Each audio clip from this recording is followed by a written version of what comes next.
नमस्कार मित्रांनो, हिंदी चित्रपटसृष्टीतील वरुण धवन बाबा झाला आहे. तर वरुण धवनला कन्यारत्न प्राप्त झाले आहे आणि अशातच वरुणने एक धक्कादायक खुलासा केला आहे. वरुणच्या मुलीला एक गंभीर आजार झाला आहे. तर चला जाणून घेऊ काय आहे सविस्तर माहिती. त्याआधी आपल्या चॅनलवर नवीन असाल तर आपल्या चॅनलला लाईक आणि सबस्क्राईब करून घ्या. तर वरुण धवनची मुलगी आता 1.5 वर्षांची झाली आहे आणि त्यामुळे त्याच्या मुलीला चालण्यासाठी मोठी अडचण होत आहे.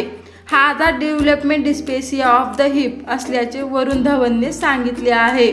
वरुण म्हणाला, माझ्या मुलीला DDH हा आजार झाला आहे.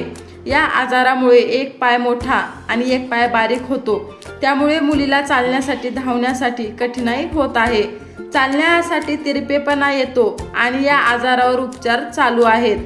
ती 2.5 महिने रुग्णालयात होती आणि हा काळ आमच्यासाठी खूप कठीण आहे आणि ती आता लवकरच बरी होईल, अशी पोस्ट देखील त्यांनी केली आहे.